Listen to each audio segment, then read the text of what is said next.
The Locked On Podcast Network presents the Big 6 in 60.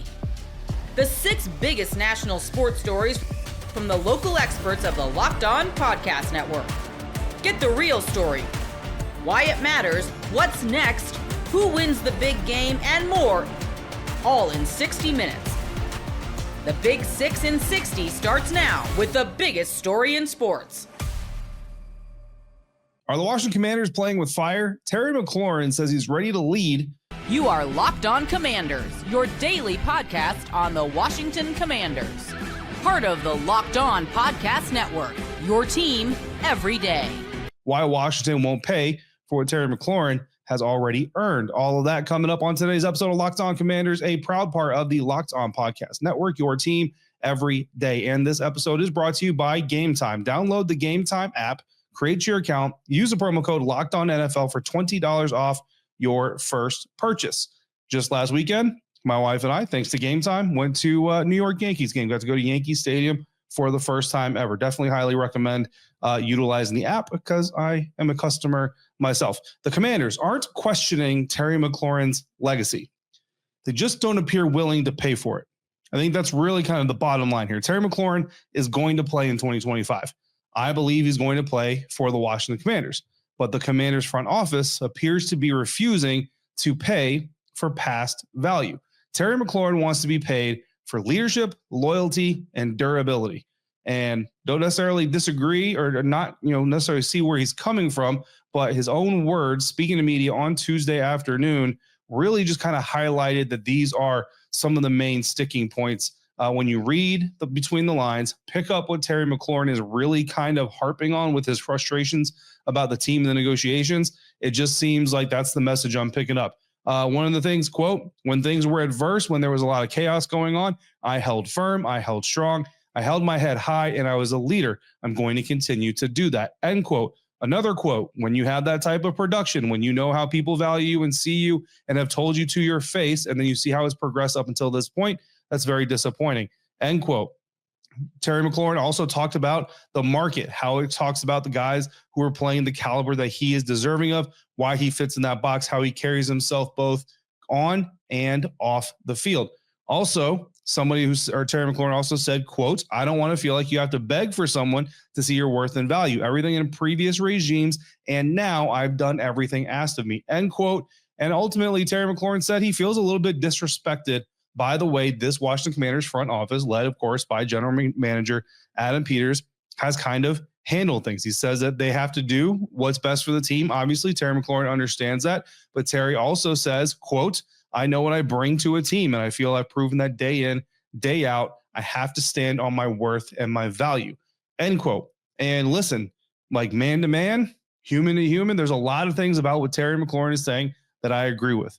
I think he stands on business. I think he's represented this organization very well during some very chaotic times and some times where it wouldn't be very easy to represent this organization very well. I think he's had a lot of room and a lot of opening to complain, to be woe is me, to be angry, and he never took advantage of them. I can remember a couple of times where he kind of got close. Like there was the one game when Eric Bieniemy was the offensive coordinator where he said, well, I got a lot of cardio in today. That was like the closest that Terry McLaurin ever got to complaining or openly criticizing or being disgruntled until Tuesday. So I think it's a very significant shift. But Adam Peters, I believe, and I went on Danny and Grant on 106.7, The Fan on Tuesday afternoon and talked about this very topic. I don't think Adam Peters is interested in paying Terry McLaurin for what he's done in the past. He's only interested in paying him for what he's going to do in the future. And part of that future includes Terry McLaurin turning 30 years old. Because remember, we're talking about an extension here. It's not impossible, but typically, like you look at the Garrett Wilson deal, right? The Garrett Wilson deal that dropped on Monday that has all kinds of guaranteed money on it and everything else is an extension. Garrett Wilson still has 2 years left on his rookie deal. That new contract, all that new money you just heard of, that starts 3 years from now. 3 seasons from now is when that contract starts. So right now it's a top 10 deal. By the time that contract actually starts being paid out, it could be a top 15 deal by that time, the way the market is kind of going, right?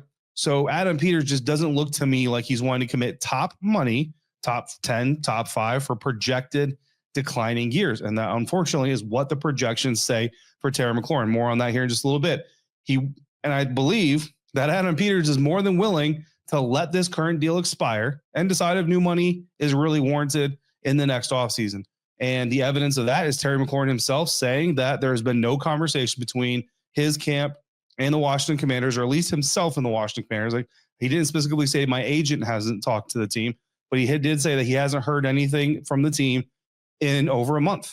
And if you're Adam Peters and you're the Washington Commanders front office and you really want to get an extension done with Terry McLaurin, I don't think you're going to let a whole month go by with no conversation, right? So if that is in case the situation where it's not just Terry not hearing from the front office, it's also Terry's agent not hearing from the front office, then I kind of lean towards thinking that Adam Peters is basically willing to kind of play chicken and call Terry's bluff and say, look, dude, you have a contract. You're under contract for 2025 with the Washington Commanders. Play it or don't play it. That's your decision, but you're not going to corner me into giving you something that I don't feel right giving you.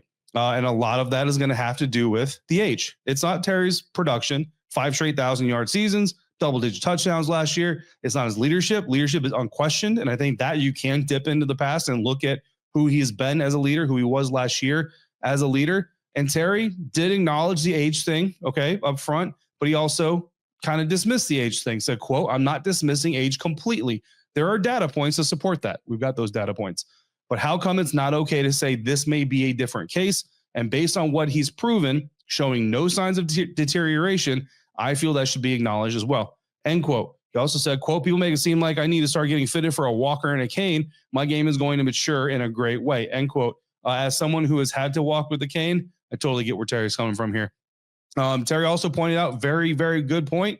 Quote, I'm the same guy just in January was able to take a slant in the NFC Championship game and a screen for a touchdown. I don't think that changes in 6 months, especially without no major injuries. End quote. Again, all really good points made by Terry McLaurin. And I totally get where Terry McLaurin is coming from. But I think that from a front office standpoint, where Adam Peters is the sticking point to this whole thing probably is you're wanting to be paid like you're the unicorn. The problem is if we pay you like you're the unicorn and you turn out to be just like everybody else, we're going to be the ones left holding the bag. You're not going to give that money back, nor would we ask you to get, well, actually, they might ask them to get that money back. You're not going to give that money back, but you're going to ask us to give it to you up front. And again, you're asking them to commit to it in the season. You're going to turn 30, not even, and you're already going to be committed to that money. Again, this is new money we're talking about. This is money that's going to start getting paid out in 2026. When Terry is 30, will be turning 31 in September of 2026 season. The new money he wants today, based on previous production, based on what he's going to do as a 29-year-old, won't start getting paid until he's a almost 31-year-old. And the projected production arc, right, using True Media, we got our Cynthia Freeland on. Shout out to Cynthia Freeland of NFL.com. We did some algorithms. We did some mathing. We did some True Media data sorting. And what we came up with is a production arc. It's a projected production arc. It is not a prediction. It certainly is not set in stone. But from 2025, this year, to 2029, 2029 is Terry McLaurin's 29-year-old season. Look, he turns 30 in September. I understand that. But the way that the data gets sorted is how old are you on September 1st? Terry McLaurin will be 29. So because of that, this is his 29-year-old season. The projection for this season, 80 catches, 1,009 yards, 7.8 touchdowns, top 30 receiver. Good stuff. Age 30, 2026, 74 catches, 856 yards, 4.6 TDs, top 50 receiver. Okay, decent. Next season, 2027, 41 catches, 440 yards, 3.2 touchdowns. Now you're talking about being outside the top 50. 32, you're outside the top 50 again. And the numbers, the algorithms do say that a lot of times there's kind of a bounce back season right around 33 where Terry could come back into that top 50 range. But if we're talking about paying Terry McLaurin top 10 annual average value money now, the production arc for players entering their 29-year-old season going into the next 4 seasons after that, because if we talk about a 4-year extension, again, 29-year-old season, 2025, this is the last year on his current deal. A 4-year extension takes you into his 30, 31, 32, and 33-year-old seasons. And you see that projected production arc. And this is based off of previous wide receiver productions, guys like AJ Green, Julio Jones. guys who were at the top of the league at one point. These are based on those types of projections, not just those guys, but just two big names that you can take away from. The sticking point here is McLaurin wants to be paid for what he has meant to this franchise. I get it. Adam Peters is only wanting to pay for what's next. I also get that. If Washington won't pay for the past, then what exactly is Terry McLaurin worth right now? Ever wish managing your money felt easier? Maybe the Cincinnati Bengals do. With Monarch Money, it can. Whether you're growing your savings or planning a big purchase, Monarch puts you in the driver's seat. It's like having your own personal CFO, giving you full visibility and control over your finances. Monarch Money is more than a budgeting app. It's a complete financial command center. You can track all your accounts, investments, and spending in one place. So in addition to managing your money, you're also building wealth.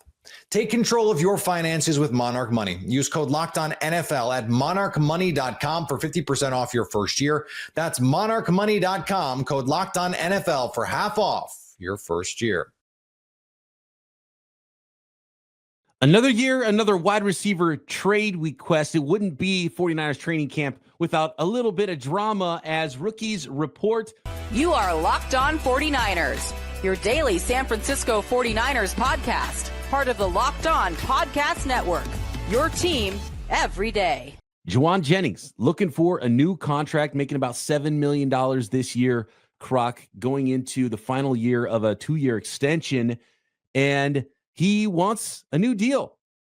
He wants either a new deal or a trade, per sources, according to Adam Schefter. And Jennings will report to camp, though. Croc. So I want to start with that because I think Jauan Jennings deserves to be paid more money. He was the 49ers leading wide receiver last year. Kittle was the leading receiver. Jennings the leading wide receiver, even though he came into the year as the number 3 guy with a first-round pick. Had a really nice season, and this is a nice time for him to flex what leverage he has to try to get a new deal ahead of free agency and make more than the $7.5 million he's scheduled to make this year. But if he shows up to camp, does the request have any teeth is my big question, Croc. Yeah, because I think out of respect, right? Like, I think this is a guy that Kyle Shanahan probably has a really good relationship with. I think Jauan Jennings exemplifies everything that Kyle Shanahan wants in his receivers. Just the way he plays. We talked about when he was drafted. This was a guy that ran a 4.7, and you're not really seeing a lot of guys being drafted with running the 4.7, not being the fastest guys. But he was either number 1 or number 2 in the nation in yards after catch. It was either him or Brandon Ayuk, who was right there at the top. So this is a guy that, on top of that, is a tremendous blocker. He has the right mindset. He does all the dirty work, and he just goes out there and does his job. So I think for Kyle Shanahan, it's like, I got to get this done. And they probably do appreciate him showing up, maybe not making it more of an issue. But the fact that in the original tweet that I saw, it was like, pay me or trade me. It does make me a little surprised that he's showing up, because you're giving the team an ultimatum. Right. Yeah. And it feels a little strong for not being, a topic that was at least put out there publicly. As far as maybe a contract disagreement between the 49ers and Jauan Jennings. And there's, clearly behind the scenes, and I believe Drew Rosenhaus is Jauan Jennings' agent. They've been doing it a long time, right? So this isn't the first time the 49ers are hearing about. They're like, oh, Jauan Jennings wants more money, a new contract? Oh, I didn't know that, right? So this has been going on. I think this is them, the last moment they possibly can, trying to jab the 49ers and poke them with the stick a little bit and be like, come on, let's do something. We're trying to get something done. You're clearly dragging your feet on this. This is our last opportunity to flex some of this leverage that we have before the season starts, trying to get their client a new deal. Yeah, a lot of 49er fans, right when it happened, and I was in the gym, slight flex, working out, trying to get strong and look like Peacock. All right, but I was in the gym trying to get my workout on. But, in between sets, you're kind of scrolling social media, and I see Adam Schefter, and I see a big picture of Jauan Jennings. I'm like, oh man, did he get arrested? Like, what happened? Like that, your mind goes to the worst case scenarios, but then it's like, nah, he's requesting the trade. And my initial reaction was, oh, yeah, makes a lot of sense. Talked about this with Brandon Ayuk. And Brandon Ayuk could have played on his 5th-year option, right? But the big thing with the 49ers, just the way they do things with their pass catchers, you don't quite know from year to year what the production is going to be for a receiver. So even Brandon Ayuk, the year before the big contract, right? The year before he had the all-pro season, he had like more targets or something like that, like 2 more targets. And his production as far as catches wasn't crazier, but his yards per catch went up drastically. Is he going to continue to get targeted the way that he was or have that kind of production again? He could revert back to what he had the year before, which was barely 1,000.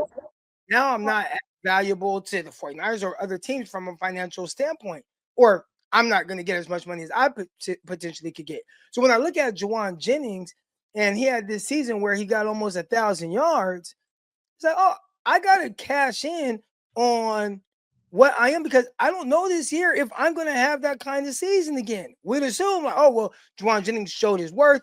He's a really good receiver. Yeah, you could say all those things, but when Ayuk comes back, you're assuming he's going to be in the mix. He's going to take some balls from him. Ricky Pearsall, you're assuming he takes the next steps. He's more involved. Christian McCaffrey, he's back. What he's going to do, he's going to take some balls away from Jauan Jennings, some targets away from Jauan Jennings. George Kittle, obviously, he's going to get his, and they played well together last season. I say all that to say his 77 catches, I believe he had for almost 1,000 yards last season, going to go from 77 to 45 real quick. And if he has 45 receptions, now how much am I worth on the open market? So he could play out this 7-year contract and say, you know what? I'm potentially going to ball out again, get 1,000 yards, and I'm going to hit free agency and make a bunch of money. I don't think that's going to happen. And I don't think he thinks that's going to happen. I don't think his agent thinks that's going to happen. So he has to cash in right now, pay me or trade me somewhere where maybe they'll utilize me and get me around 1,000 yards. And now I can cash in and get a better contract. Well, it's a great point about production. Offhand, do you know how many catches and yards Jauan Jennings had the year before in 2023? When everybody ahead of him, like 25 or something. 19 catches for 265 yards and a touchdown. And he was the 5th leading receiver on the team. Like, the Niners don't have a huge high volume passing game. And I believe it was 12 of those 19 catches went for first downs, right? Because he is 3rd in Jauan. But he was the 5th leading receiver. All the targets went from 75 catches for Ayuk, 65 for Kittle, 60 for Debo, 67 for Christian McCaffrey. And then all the way down to 19 catches for Jauan Jennings is the 5th leading receiver on the team. That's in 2023, crazy. right? But there's no Brandon Ayuk to start the season. But you do have a healthy Kittle and you have a healthy Christian McCaffrey. But again, does he become the leading wide receiver on the team for most of the year until Brandon Ayuk comes back? He's battling with Ricky Pearsall, but he'll be in the starting lineup. So I would assume that the production looks more like last year, at least to start. How does the year end for Jauan Jennings? That becomes the question. And then there's injury questions. And so you do want to strike while the iron's hot, because he's not going to have a 19 catch season this year. But man, like you mentioned, that could become 45 or even 60 would be a dip from what he did last year. He was only 1 catch shy of George Kittle for leading the team in 2024. The crazy thing about last season was his most productive game. Like, Brandon Ayuk was out there. Now, Ricky Pearsall wasn't, but he had 11 catches for 175 yards and 3 touchdowns against the Rams in a loss. Crazy loss, right? Like, where he was super productive. Outside of that, he actually had more double-digit targets. And I have to kind of fact check this. But if I'm looking at this correctly, I see 1, 2, 3, 4, 5 double-digit target games last season for him. Brandon Ayuk in his all-pro season, I think, had 1. Let me see. Let me go back to. So, and if that holds true, I'm looking at it right now. Brandon Ayuk in his all-pro season had 1 double-digit target game, and that double-digit target game, he had 10 targets. So he was right there on the cusp. Where Jauan Jennings last season had 5. Who's to say they don't revert back to? And now you just don't get those kind of opportunities. And the big part of that is having guys like Christian McCaffrey on the field, Brandon Ayuk eventually on the field, Ricky Pearsall taking that next leap. I gotta cash in if I'm him, because I'm not gonna get these kind of opportunities again.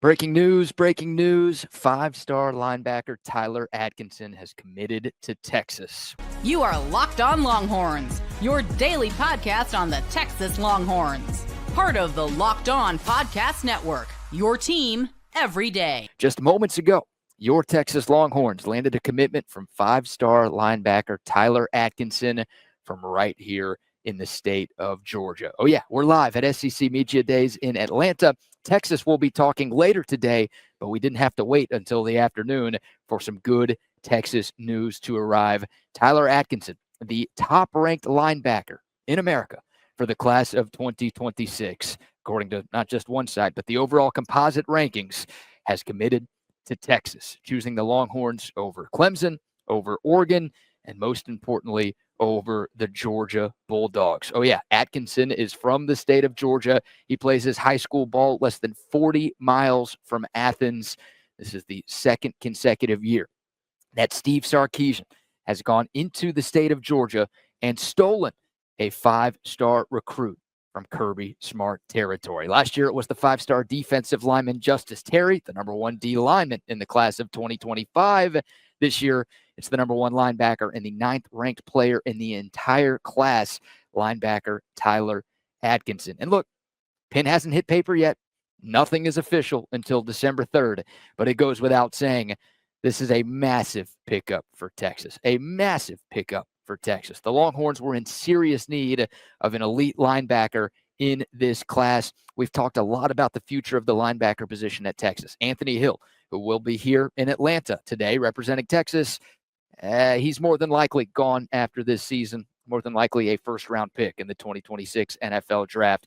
And you've only signed a total of 3 linebackers in the last 2 recruiting classes. So the future depth of that room isn't where it needs to be. At least it wasn't where it needed to be before today's news. Now, I still think Texas will be in the market maybe for one more linebacker, but you get a player like Tyler Atkinson, that's huge. And it really helps because the Longhorns missed out on Xavier Griffin, who picked Alabama, and Braden Rouse, who ended up choosing Tennessee last week.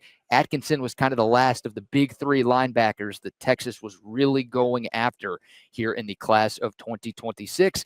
Once those other 2 guys committed elsewhere, that really amplified the importance of Steve Sarkisian to go out and do whatever it took to get Tyler Atkinson, the last really big fish linebacker that they were going after, they were able to get. And hey, we touched on it during yesterday's show. Texas is recruiting the entire country. This isn't just a Texas thing. This isn't just a regional thing anymore. The Longhorns are getting guys they want from anywhere in the country. Some of the top players in this class of 2026 are out-of-state kids. Diabell, the 5-star quarterback from Florida. Now you got a 5-star linebacker from the state of Georgia. Texas going around the country, and in this case, deep into SEC territory to get some of the best recruits in America. To go into Georgia, and take a 5-star defensive player away from Kirby Smart. And this is a guy that the Bulldogs really, really wanted. That is a big, big deal for Texas. Literally. Look, we got to call a spade here. NIL played a big role in this thing, just like it did with Justice Terry last year, and just like it's played in a lot of the recent recruitments that Texas has missed. And the good news is, we're Texas fans. It's good to be a Texas fan in this era of college football. The Horns have money. Not sure I'm breaking any news to anybody here. The Horns have money.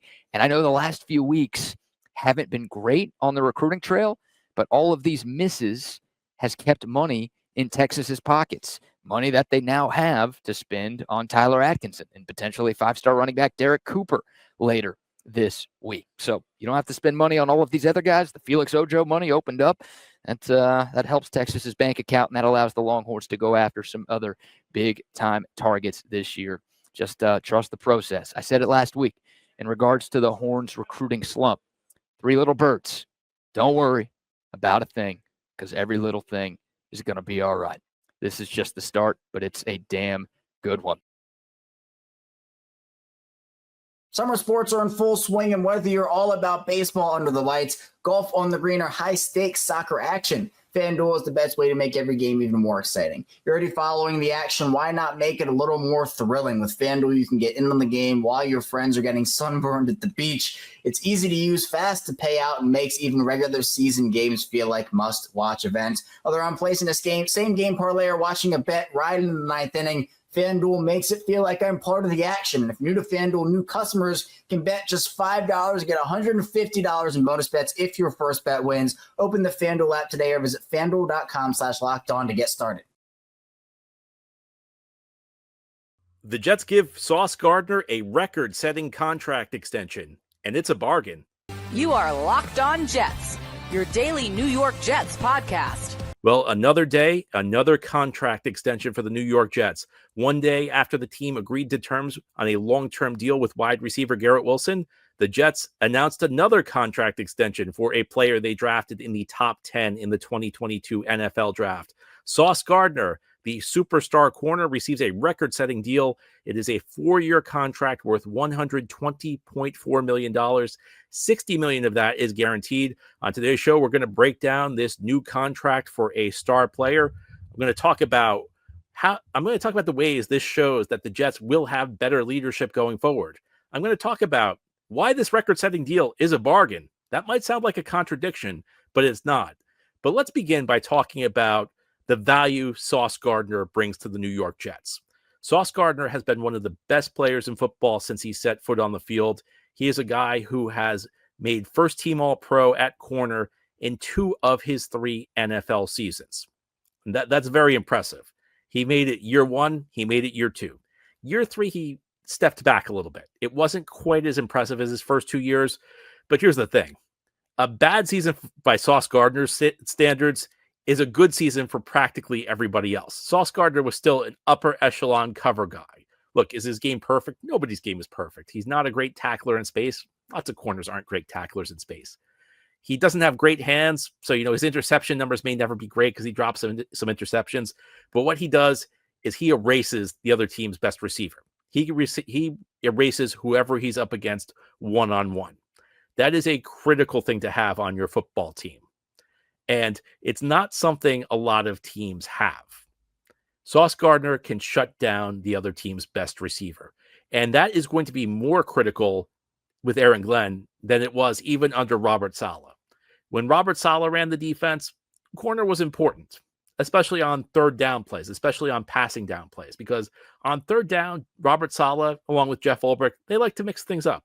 They'd throw a blitz at you on third down, but on the early downs, they were about playing zone coverage. They were about rushing 4 guys. And when you rush 4 guys, that means you're dropping 7 into coverage. Other teams can only send out 5 receivers. So you got a 7-on-5. The numbers are in your favor. When you blitz, as Aaron Glenn will do frequently, he'll do it on early downs. He'll do it on third down.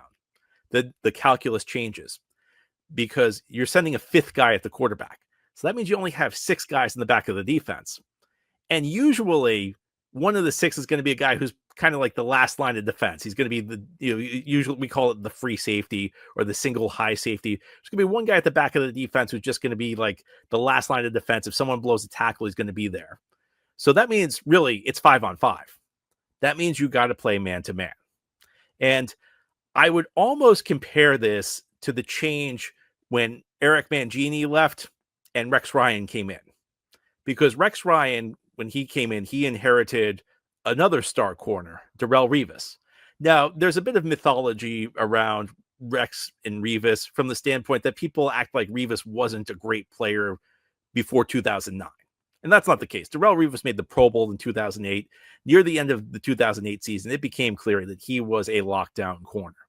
But what I would say is that Rex Ryan's defense got the most out of Darrelle Revis' skill set.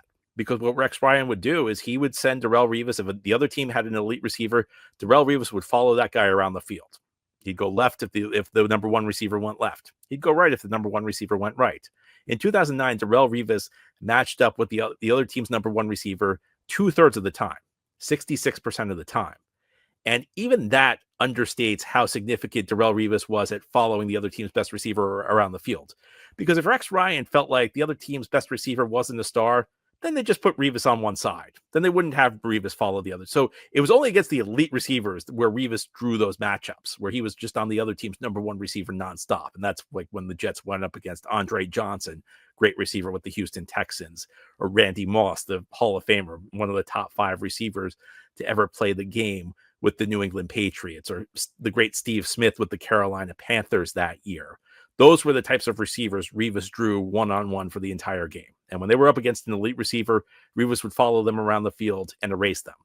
And it went deeper than that because Rex Ryan felt that, Rivas could handle anybody one-on-one. That meant they could double team the other team's number 2 guy. On the other side of the field, the Jets had Lito Shepherd in 2009. Lito Shepherd had a good career, made a couple Pro Bowls with the Philadelphia Eagles, but by 2009, he was just a guy who was okay. But because the Jets could handle the other team's number 1 receiver one-on-one, that meant, again, they could put double team on the guy Lito Shepherd was covering. Or the other thing they could do was they could play what's known as combo coverage. Combo coverage means that you're playing part man, part zone. The part that was man was Rivas was taking the other team's number 1 receiver one-on-one. The part that was zone was the Jets would just load the other side of the field with defenders. Because Rivas could handle, if say it was on the right side of the formation, because Rivas had the right side locked down, they just stuck all the defenders on the left side of the field and clogged the passing lanes for the quarterbacks. You saw this manifest itself not just in 2009, but throughout Darrelle Rivas's career with the New York Jets. In 2010, the Jets had a massive playoff upset in Foxborough against the New England Patriots. And what the Jets did that day, because the Patriots were a team with a lot of dynamic players in the middle of the field. They had Wes Welker at the slot receiver spot. This was early in Rob Gronkowski's career. A lot of the Patriots playmakers were in the middle of the field. What the Jets did that day was they just had Darrelle Rivas and Antonio Cromartie line up one-on-one on the outside and gave them no help against guys like Deion Branch. And because Rivas and Cromartie could take those guys out one-on-one on the outside with no help, they put all the help in the middle of the field. Again, clogged the passing lanes for Tom Brady and helped the Jets score a massive playoff upset against the Patriots team that at that point looked unbeatable, and the Jets were able to beat them. This is the type of impact Sauce Gardner could have for the New York Jets defense going forward. He was a great player under Robert Saleh. Nobody's going to dispute that Sauce Gardner was anything other than a stellar player under the previous Jets coaching staff. Again, the first 2 years he set foot on the field, he was named first team All-Pro. That's not Pro Bowl. Pro Bowl means you're like one of the top, 6, 7, 8 corners in the league. First team All-Pro means that you're one of the top 2 corners in the league. Sauce Gardner was that his first 2 years in the league. And year 3, even though he wasn't as good, and look, there were lots of Jets who struggled last year. Jets team last year was, very dysfunctional in a lot of ways. Even though that was a down year for Sauce Gardner, by the standards of virtually any other corner, it was an excellent season. But I don't think Robert Saleh ever truly used Sauce Gardner's skill set to maximize it, because Robert Saleh, at his heart, even though on late downs, even though on passing downs, 3rd and long, he would blitz, he was in his heart a zone coach. And asking Sauce Gardner to defend a zone, and really a zone is just a portion of the field. Asking Sauce Gardner to defend a portion of the field is not truly maximizing Sauce Gardner's skill set. A defense where you blitz, where you ask your corner to hold up one-on-one against the elite receivers in the league, against the Jamar Chases of the world.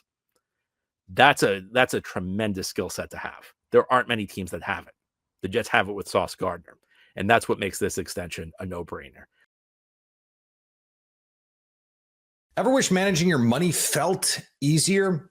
Maybe the Cincinnati Bengals do. With Monarch Money, it can. Whether you're growing your savings or planning a big purchase, Monarch puts you in the driver's seat. It's like having your own personal CFO, giving you full visibility and control over your finances. Monarch Money is more than a budgeting app. It's a complete financial command center. You can track all your accounts, investments, and spending in one place. So in addition to managing your money, you're also building wealth. Take control of your finances with Monarch Money. Use code LOCKEDONNFL at monarchmoney.com for 50% off your first year. That's monarchmoney.com, code LOCKEDONNFL for half off your first year. You are Locked On Spurs, your daily San Antonio Spurs podcast. No more blood clot issues. He's been given full clearance by doctors to get into that practice facility and mix it up. Don't worry about getting hit and that issue, the blood clots being an issue. So he is back, and I think to paraphrase here, just really relieved, ready to go. But it could have fooled me. Jimenez, right? Doing bicycle kicks on the pitch in Costa Rica or Asia, and he's training with Shaolin monks and throwing karate and kung fu kicks. Are you sure he wasn't clear to go maybe months ago, Jimenez? Probably, but I haven't been impressed by any of that, man. I roll my eyes every time I see the monk thing, and he was trying to do the Jimenez. He's just having fun. When I see him do the bicycle kick, I'm like, please get up and stop doing that. Yeah. Please. I thought, okay, with the bicycle kick one, I thought that was pushing it a little bit too much, right? Well, I was like, Wemby, you need to chill. I liked him playing horse with that teenager. That's fine. That's fine. Yeah. Yeah, but apparently he went like training in the monk's temple where you have to like jump from boulder to boulder or something like that. And I was like, oh, great. Just one bad slip. It's just roll your ankle, don't you? You roll your ankle or you break a leg. But luckily he did not do that. So that's really good to hear. So Wemby's back 100%. Hopefully he'll stay that way for the rest of the upcoming season. But the other thing he mentioned in the same interview was he was talking about his future and where he sees himself, throughout his NBA career. And he says a Spur. He said he would love to stay with the Spurs for the rest of his career. Now, we've heard many a superstar say that. Kawhi Leonard said that in San Antonio. Shaquille O'Neal said that in Orlando. The list goes on and on. Kevin Durant. I mean, pick a star. They probably said it at one point in their career. Maybe even LeBron James in the Cavaliers. Jimenez, you're known for ruffling some feathers among Spurs fan base. Should Spurs fans put stock into that? 0% stock in it. Okay. It is a business. It is not a family. There is no Spurs family or anything like that. It is a business. Part of the Spurs family was who? Trey Jones. Where is he? He's gone. There's Zach Harlow. Gone. George Hill gone. The Spurs got traded George Hill. He was a pop favorite, for crying out loud. Mm-hmm. Don't get me wrong. It warms the heart of many a Spurs fan to hear Wemby say that. But as you mentioned, we saw Kawhi Leonard say that and leave. Mm-hmm. You posted the other day that this month or this past week was the 25-year anniversary of what? Oh, yeah. Tim Duncan's to Orlando. Flirting with Orlando, going and meeting with them, seeing them, checking out the facilities, all that stuff, right? So even the great Tim Duncan, the greatest Spur of all time, wanted to kick the tires on another organization. Now, the way that the contracts work, though, Wemby's on year 3 now of a 4-year deal. After that, he becomes a restricted free agent. And he'll be with the Spurs another 4 years after that, or be contractually obligated to be with the Spurs for another 4 more years. Does that mean he's going to be there for a total of 8? It just means that he'll be on the Spurs roster, or at least contracted with us for another 6 years or so. But that doesn't mean that he can't wiggle out. It doesn't mean that he can't demand a trade down the road or whatever the case may be.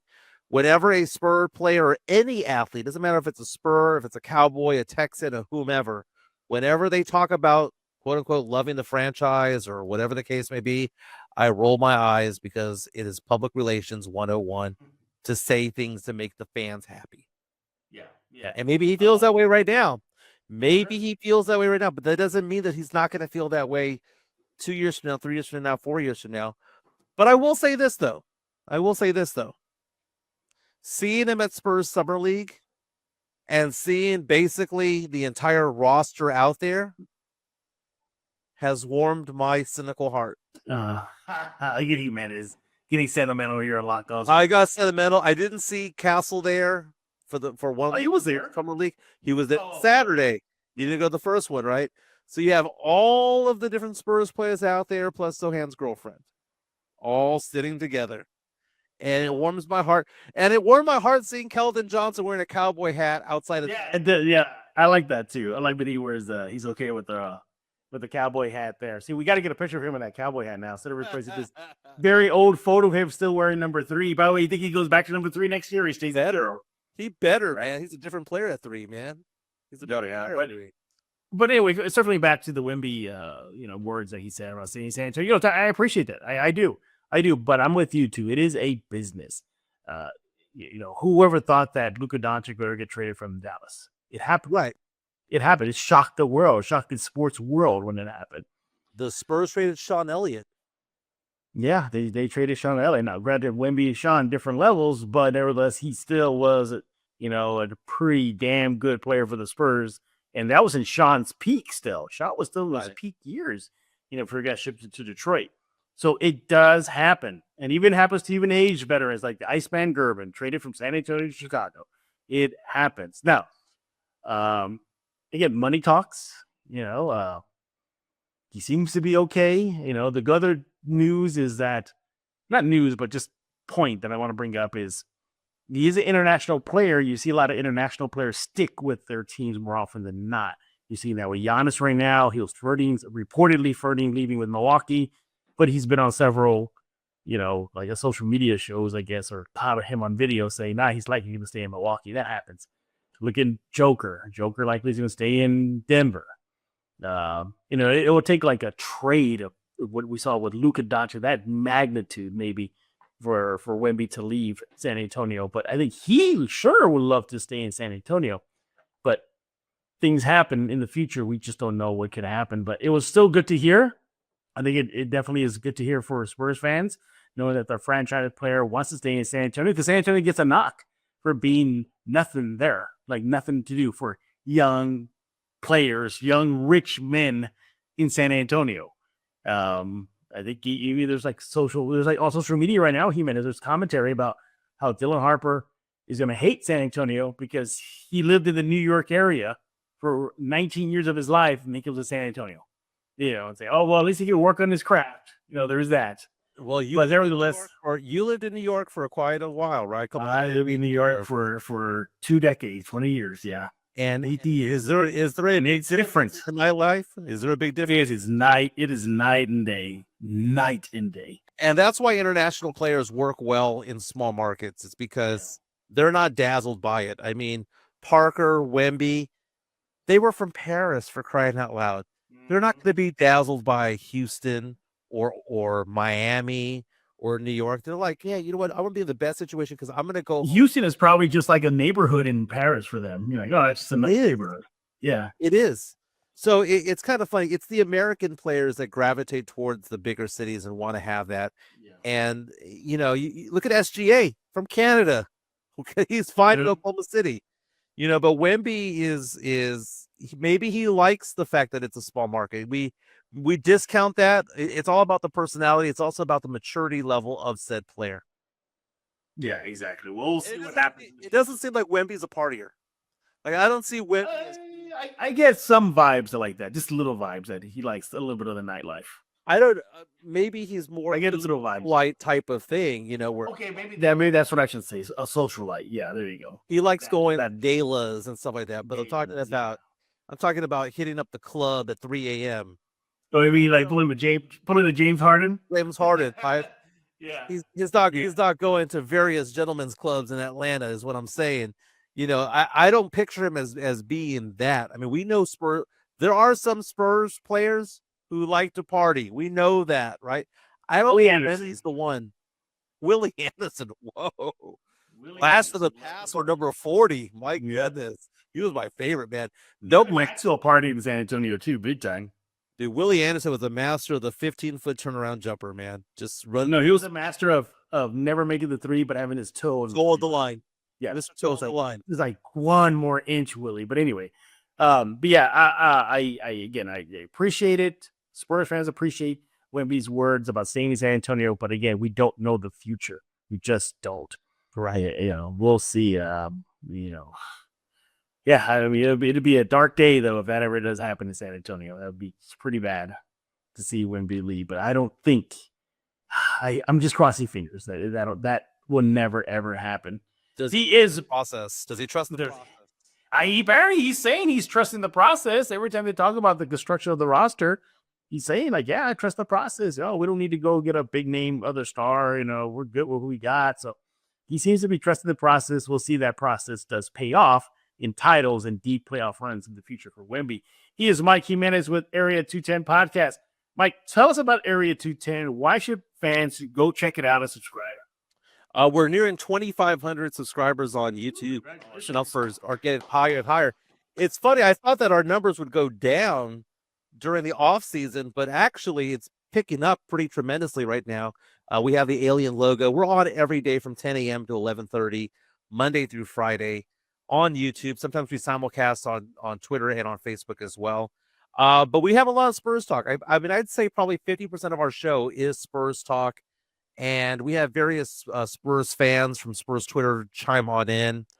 We have various guests. In the past, we had Goldberg, the wrestling superstar. That's cool. We've had the Von Erichs. We've had a lot of different people over. We had what's it called? UTSA's former quarterback on our show. It's been a fun time. It's been a fun ride. But what we're showing is consistency. We've now done 400 episodes almost of this podcast. We have a very good community of listeners. We're really big believers in the podcast environment in the San Antonio area, whether it be us in the building with Rudy J and Mike Taylor, whether it be Rudy Campos Jr., Jesus doing the plead. All of them are doing a bang-up job, and it's just a different way of listening to a show and being able to listen to it at your leisure, not necessarily at a particular time slot on the radio or on the TV dial. So come join us, watch a lot of Spurs talk. Jeff Garcia is oftentimes on, typically on Wednesdays during the season. Yep. And we talk a lot of Spurs. We'll be talking a lot of Cowboys, a lot of Texans, a lot of UT football, A&M, a lot of Astros when the playoffs start. We're a fun time. We do a lot of pop culture references, a lot of movie, a lot of music and stuff like that. 10 o'clock to 11:30 on YouTube. Follow me at MJ Acquire Taste. And again, you can follow the Area 210 podcast or the Alamo City Podcast Network and find us there on YouTube. Absolutely. That's why follow Jimenez as well on X at MJ Acquire Taste. Jimenez, thank you again for taking time out of your schedule. I know you're a busy guy. We'll let you go. But as always, we appreciate you. And everybody else, we thank y'all for making Locked On Spurs your first listen each and every day. We are free and available wherever we get podcasts, iTunes, Spotify, Ken5 Plus app, YouTube. You know what to do. Go subscribe ASAP. Don't forget to check out Locked On NBA. That's on YouTube as well. Just search Locked On NBA and catch up on everything going on in the NBA world this offseason. And kids, as we always learn, always let the Wookiee win. Always let the Wookiee win. And with that, we're going to put a lot in this episode of Locked On Spurs. So for Mike Jimenez, I am Jeff Garcia. Let's lock it up right here on Locked On Spurs.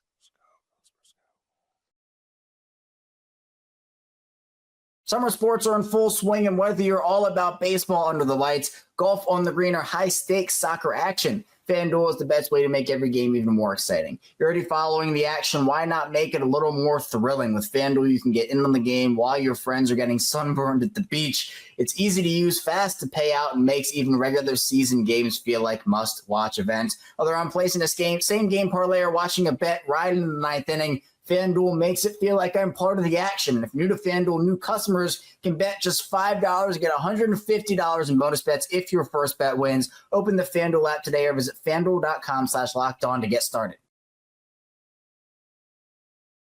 One Texas analyst is optimistic about the Oklahoma Sooners. You are Locked On Sooners, your daily podcast on the Oklahoma Sooners. I'm John Williams, Jay Smith. We're joined here by the world's strongest man, the former two-time Olympian, the former WWE World Heavyweight Champion, the former ECW Champion, Mark Henry, also doing Texas Longhorns coverage on the morning kickoff in the Zone in Austin, 1300. Mark Henry, how you doing, man? Man, I'm doing great, man. I see y'all got me with this. Y'all got me holding a Sooner microphone. Hold on a second. Let me turn it around to the side. No Sooner on it. There we go. All right. That's Jay's trolling. I feel better about being a Longhorn now. I'm too respectful of the man. I know he could get me, so that's Jay. You can see Jay put me in between the two of them. Well, that's the thing, though. I can't hate the Longhorns. I definitely can't hate the Longhorns.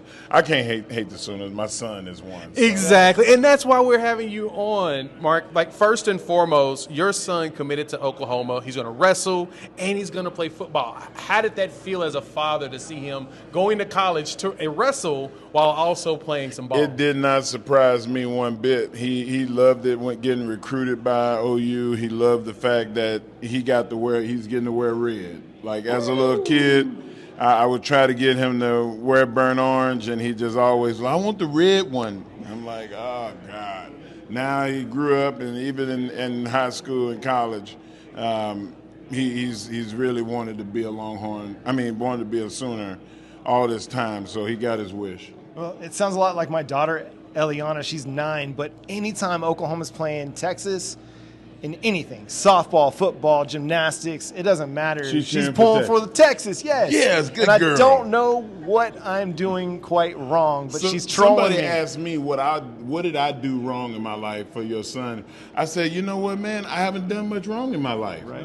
I said that I see nothing but good out of the fact that Coach Venables and the coaching staff there loves Jacob. They see how hard he works and he wants to be better. And you know what, man, I think Oklahoma won getting him.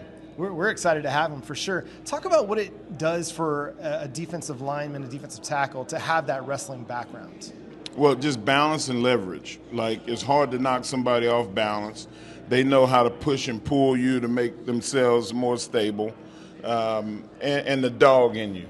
Like, as a wrestler, Jacob will take on anybody on that team, and I guarantee you nobody can get him on the ground, but he can get you on the ground. So, like, when you have that mentality at defensive tackle, you're going to need it because you're going to have guys that are trying to double team you and knock you off your spot all the time. So he's ready for it. No, that makes sense. And so when it comes to his football journey on top of the wrestling, as we've seen him with pictures with Triple H, we know that wrestling career is coming right afterwards. But when it came to him playing defensive tackle, was there a lot of things that you instilled in him when it came to playing that position? Not at all. He got that from previous family members. My brother was an Aggie. My cousin was an Aggie. They both were All-Americans. My brother was All-Southwest Conference 3 years in a row, one as a freshman. Sam was all Big 12, played in 2 Super Bowls and won one. He's got a cousin here in Atlanta, Kevin Henry, that won a Super Bowl with the Steelers. Michael Strahan is a relative that won multiple Super Bowls. So we come from football. So it's not like that's something that's strange to us. And he knows how competitive, the nature of our family is. And so everybody is trying their best to do well, and we instill that in the kids. Taking a look at the Texas Longhorns, a lot of expectations for 2025. What has you excited about them? What has you a little bit maybe concerned about meeting those expectations? I think I'm going to answer the concern first. My concern is that Art starts to feel the pressure of having to be the guy, and he tries to do too much. That's my only concern. They have depth at every position. They have some really, really large humans playing on offense and defensive lines. Anthony Hill and Colin Simmons are both going to be top 5 draft picks in the NFL, and that secondary is the spinal cord is from the nose tackle to the linebackers to the safeties. They're smart people. You can recruit athletes, but sometimes athletes are like Charles Barkley said athletes are. They run like deer, they jump like deer, and they think like deer.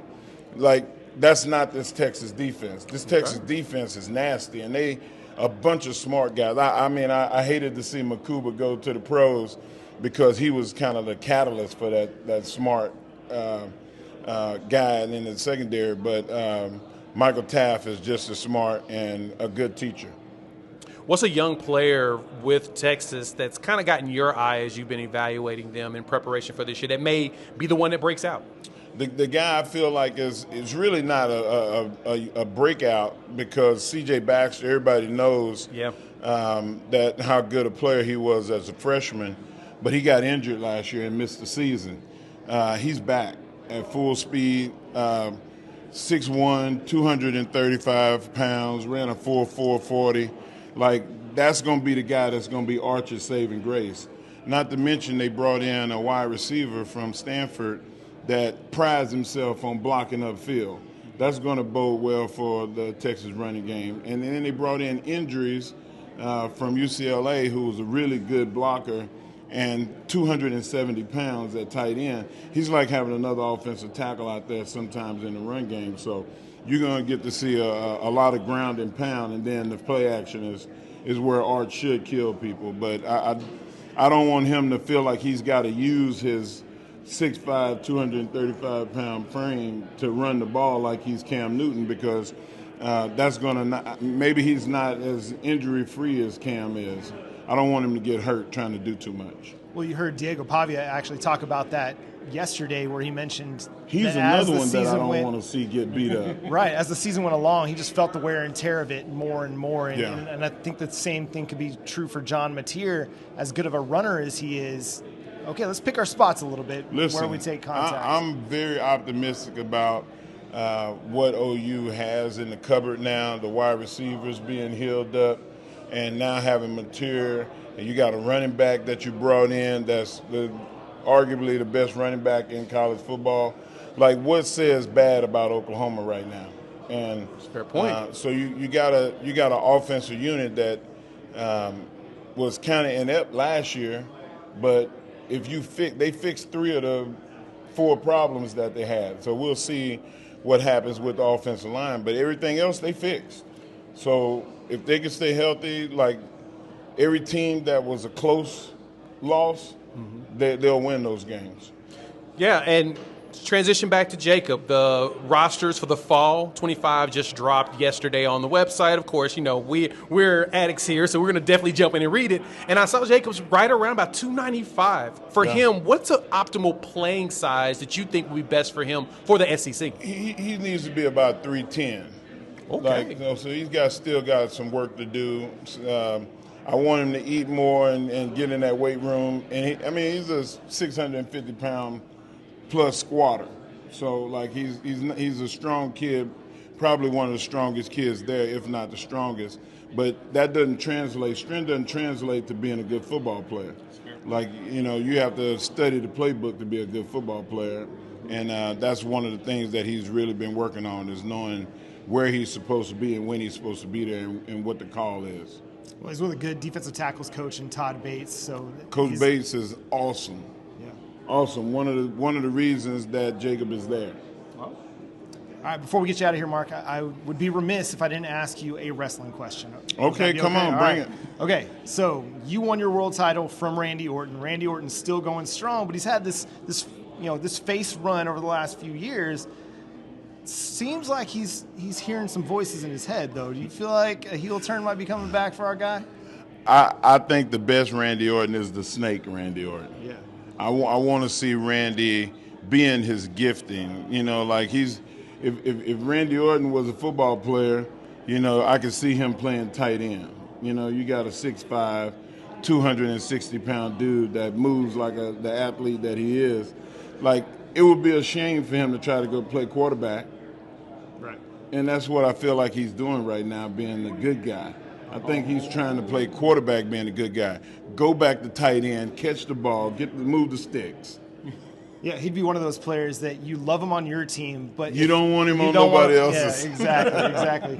And that's going to do it. Thanks so much to Mark Henry, the world's strongest man, for joining us here on Locked On Sooners. Make sure you subscribe to the show wherever you get your podcasts. Also, go check him out Monday through Friday mornings on the Zone, 1300 a.m. in Austin, the flagship station of the Texas Longhorns. So we can get out of a boomer. What? Here, take your microphone, sir.